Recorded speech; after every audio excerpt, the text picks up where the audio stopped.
So Fabian, we're up over State Highway 25A, which is going to be open tomorrow. You know, I never actually thought I'd get excited about a road reopening, but what we're seeing up here from the helicopter is just absolutely spectacular. You know, the importance of this road can't be underestimated for everything, for our businesses, for all the people, the trucks, for the tourists and the visitors coming back.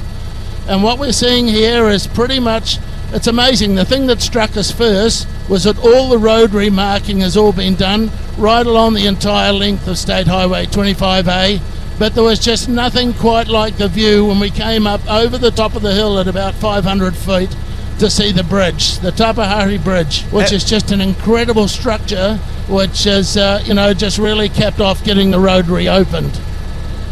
Fantastic, John. And I'm wondering at this stage, are there still lots of people working there, or does it look like they've tidied up and removed most of the works? Well, we've noticed, and unfortunately there still are a few cones, and that's going to be the case because the road is going to be subject to some traffic management. But no, pretty much I think we saw about 3 trucks on the road, and that is all. Otherwise, it's obviously just going into tidy up phase before they get the road open. You know, it's been a $43 million project, Fabian, which is just a great achievement for what Kiwis can achieve. As we all know, that the road is opening 3 months earlier, and it's come in under budget. And just talking to people this morning, you know, this road has cost our businesses $91 million since it's been closed. So getting it reopened is just an incredible feat, and it's a wonderful Christmas present for us all. John, are we expecting lots of people to travel on this road to get over to the eastern side of the Coromandel in the next week or two?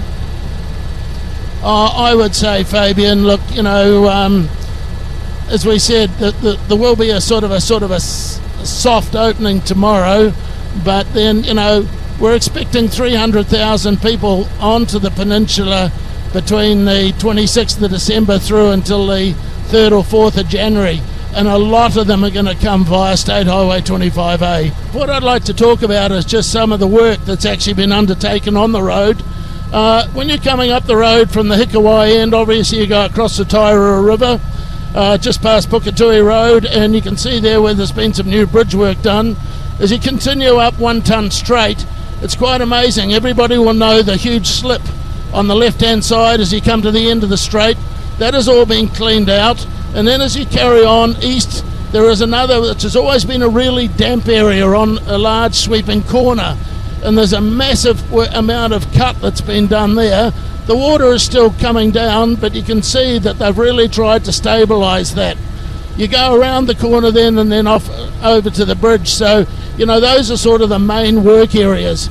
I think we calculated that there were 18 slips that had to be dealt with on the road during the period that the work has been underway. That work has all been undertaken by McConnell Dowell and Fulton Hogan, of course. Some of the stats around this, there were 23 culverts that were replaced.